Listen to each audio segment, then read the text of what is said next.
Pierre, P-I-E-2-R-E.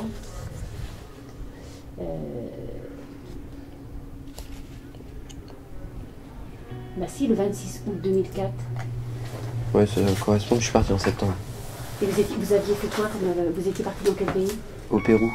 Alors vous n'avez pas dû vous faire la fièvre jaune. Bah j'avais eu un petit carnet jaune. Vous avez eu un petit carnet jaune? Parce que je ne vous trouve pas moi. Alors c'est le... Ah c'est peut-être parce que c'est trompé, c'est le 26. Ah oui c'est ça, elle m'a dit le 28. Non, et c'est le 26, 26, ouais. c'est bien ce qui me semblait. Ah voilà, Michelin-Pierre. Oui, d'accord, c'est pour ça que je ne vous trouvais pas, c'est parce qu'elle m'avait dit... Alors moi j'ai compris le 28, c'est le 26. Michelin-Pierre. Voilà. Donc vous faites quand même la consultation? Bah non, Finalement, non, je pense pas, parce que si j'ai déjà le vaccin... On ne fait que du duplicata, c'est tout? Ouais. D'accord, vous redescendez après alors, d'accord. Ok. Duplicata, donc nous sommes le 31 et 08. Je vais préparer. En fait, si je veux descendre dans le territoire du Sud, en Guyane, il faut que je puisse prouver aux gendarmes, je crois, que j'ai été... Ah bah de toute façon, si c'est pour la Guyane, c'est obligatoire. Il faut obligatoirement que vous ayez votre petit carnet. D'accord.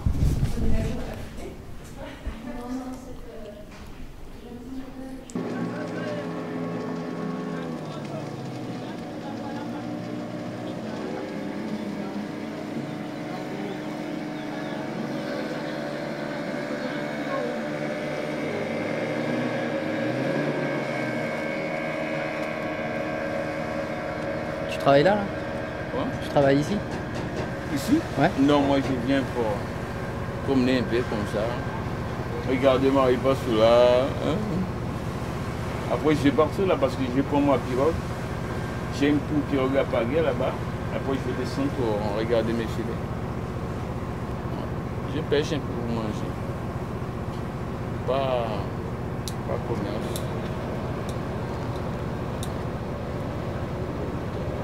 Ici on dit en face à Bina, Suriname. Parce que c'est la frontière ici. Non mais ici il n'y a rien. Et Maripasoula c'est la plus grande commune de France. En superficie. Mais il n'y a rien ici. Rien du tout.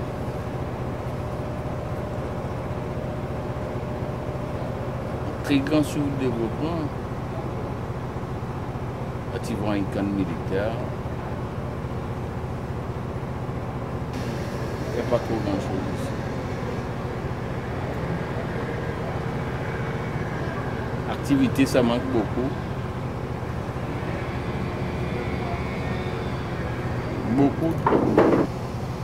En fait, ouais, là, il y a plein de commerces qui se créent, mais il n'y a pas tant de touristes que ça, quoi. Ici, c'est les commerces chinois, Suriname. Tu vois, tu vas trouver rien que des Chinois ici. Et tout l'argent de la Guyane, de Maripasoula, il passe beaucoup ici. 60% passe ici. Dans les magasins ici. Toi, quand tu viens ici, tu dis quoi? Je vais... Antônio do Brinco. Ah. Antônio do Brinco. Antônio do Brinco. Antônio do Brinco. Ça veut dire quoi? C'est un nom d'une personne. Ok. La première personne, le premier Brésilien qui était venu ici. C'est ça? Ça a donné le nom au lieu, en fait.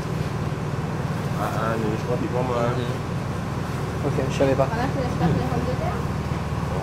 Non, parce que les gens disent toujours quand on est à Maripasoula, en face, mais sans dire le nom, quoi. Et tu vois, regarde, j'ai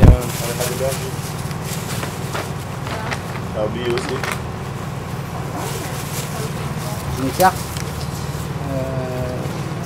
Il n'y a même pas la ville, tu vois.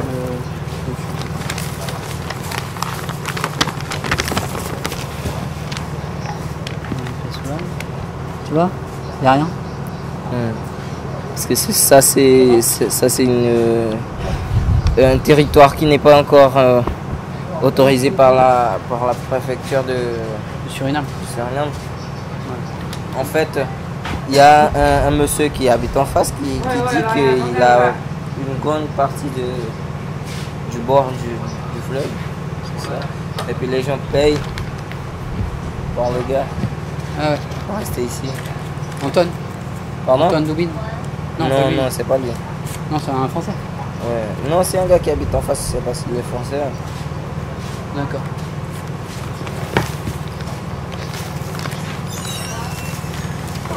Vous avez vu ce que ça donne, Maripasoula? Votre portable ne donnait pas grand-chose. Vous avez vu comment les gens à Maripasoula sont. Vous avez vu comment la plus grande commune de France. Oui, il y a certains à qui ça plaît de dire ça. Maripasoula, la plus grande commune de France. Oui, alors. La plus grande commune de France, panne d'électricité régulière, manque de structure éducative. Lorsque les gens du lieu veulent créer leur exploitation aurifère, on a dit touche pas à l'or, pas toi. Mais on favorise certaines sociétés et surtout les Garimperos sont les maîtres. Ils sont les maîtres dans la forêt. Parce qu'eux connaissent bien le milieu. Vous savez, ce chiffre absolument abominable, 1 tonne d'or officiellement produite, 10 tonnes d'or qui partent sans qu'on sache où, comment, au prix de l'or aujourd'hui, c'est 11 d'or là, convertis en comment dirais-je, en pouvoir financier. Vous ne croyez pas qu'on aurait déjà fait des tas de choses? Comment ça se fait ça? Comment ça se fait ça? Ah ouais, c'est les Guyanais qui sont, etc. Vous pourriez lire, ce soir vous n'aurez pas le temps, mais si vous repassez à la bibliothèque Damas, je vais vous donner à lire ce que Damas écrivait en 1938 sur l'or en Guyane. C'est dans quel ouvrage? Retour de Guyane. Ah, je l'ai pas celui-là. Je voudrais me tromper, mais je dis, pour épargner à la Guyane une nouvelle dévaluation morale, tout cela ressemble étrangement aux affaires de pissotière à roulette de Topaz. Je t'enlève le bagne, et maintenant, causons business. Il n'est pas question de mettre en doute la bonne foi des uns et des autres. S'il est pourtant permis d'essayer de comprendre, la lettre même de ce décret ne me dit rien qui vaille. Qu'on en juge. Selon l'article 1er, les crédits qui seront mis à la disposition du ministre des Colonies seront employés, deuxièmement, à la mise en exploitation et à l'intensification de l'exploitation des gisements aurifères. À l'article 3, quand l'exploitation sera assurée, on trouve le paragraphe suivant. Par des organismes privés dans lesquels l'État ou la colonie intéressée aura pris une participation. Celle-ci devra leur assurer la majorité du capital de la société en cause. Faites lire cette phrase et vous constaterez que la rédaction en est telle que, 9 fois sur 10, le lecteur aura lu exactement le contraire de ce qui est dit. Il aura compris que l'État ou la colonie se réserve la majorité des actions. Je n'aime pas beaucoup cette prospectus financier où la grammaire française sert de piège. Il faut être naïf pour prendre au sérieux l'article 4, où il est spécifié que les bénéfices de l'opération seront affectés, après complet remboursement des sommes engagées, premièrement à la défense des colonies, deuxièmement à des dépenses d'hygiène et d'assistance sociale. C'est mettre proprement la charrue devant les bœufs, car ou bien on s'occupera d'abord de la Guyane, ce qui permettra d'exploiter l'or, ou bien on essaiera, comme on le fait depuis des siècles, d'exploiter l'or en méprisant le pays. Mais dans ce cas, les seuls filons exploités seront ceux de la rue de Rivoli et de la place de la Brousse à Paris. En 1938, et vous allez dire, mais attendez, 38, mais vous êtes trompé, c'est pas 38. C'est en 2008 qu'il a écrit ça. Non, non, non, non, Léon Damas a écrit ça en 1938. L'or en Guyane. Et on est dans les mêmes conditions. La Guyane, aujourd'hui, en 2011, avec tout le potentiel qu'elle a, tous les ors qu'elle a, or bleu, or vert, or noir, non je le laisse à côté, l'or jaune, nous n'aurions pas dû nous retrouver devant de telles difficultés s'il y avait une meilleure gestion, une meilleure connaissance du pays, une plus grande volonté politique.